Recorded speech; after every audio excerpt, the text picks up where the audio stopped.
Quiet guys. Sir, andito po ba sila Poles sa Krame? Yes, yes, andito pa si Janet Napoles sa Krame.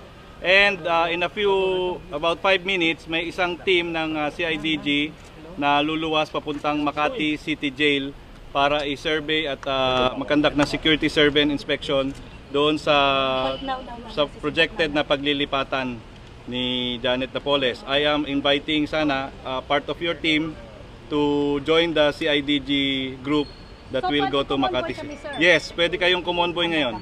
They will be leaving in 5 minutes, so can you prepare yung team nyo? And then we will update you.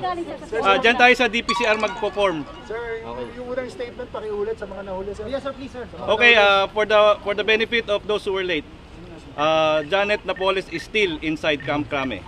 Okay? Kailan siya Kailan siya lilipat siya? Hindi pa alam, isi-survey pa nga, di ba? Okay, sir. Sir, isi-survey pa lang, pero hindi pa siya. TV.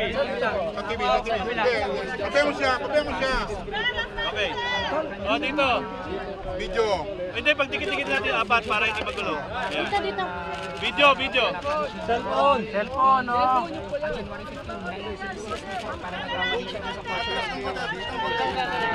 Ayun, bisbisi ko sa likod. Sali ba kayo dyan? Mas kayo dyan, bawa ko sa iba, sa pulis. Tigilan niyo yan. Ayan, thank you. Naisulat niya. Saka nyo lang. Yan. Bulit.